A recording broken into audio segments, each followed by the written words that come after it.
just to understand what happens when you're violated for probation, you have a felony charge, you have time hanging over your head, and now you're being supervised by probation, and they are supervising you, and you have to comply with everything they tell you to do, or else they're going to send you back in front of the judge to try to put you in jail.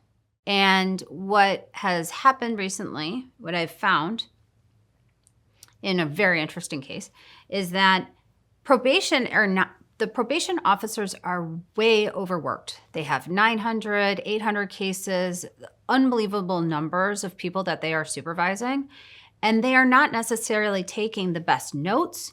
They are overworked. They are not paying attention to people's cases.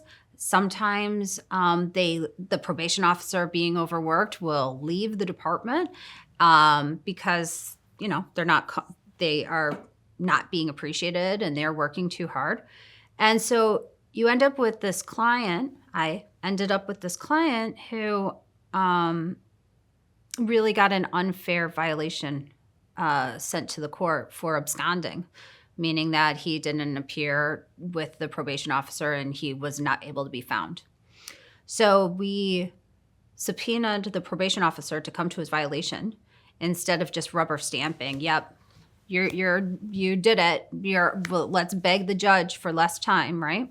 We actually put on a trial, and I cross-examined this probation officer who we actually had recordings of him saying that he was going to take notes and that he understood where he was and he understood why he wasn't coming to the office, and that they were going to continue to work with him and get him to a better jurisdiction that was more appropriate for his case. And he got on the stand and he said, nope, didn't do it. Handed him the recording, made him listen to it. He's like, well, I have 900 cases. What can you expect from me? And my client served a little bit of jail time for part of the violation, but saved him about 1.5 years on the absconding.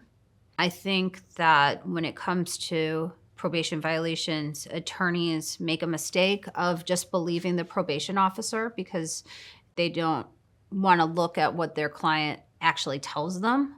What they do is they just look at the report and go, you're in trouble. Let's beg to the judge for the least amount of time.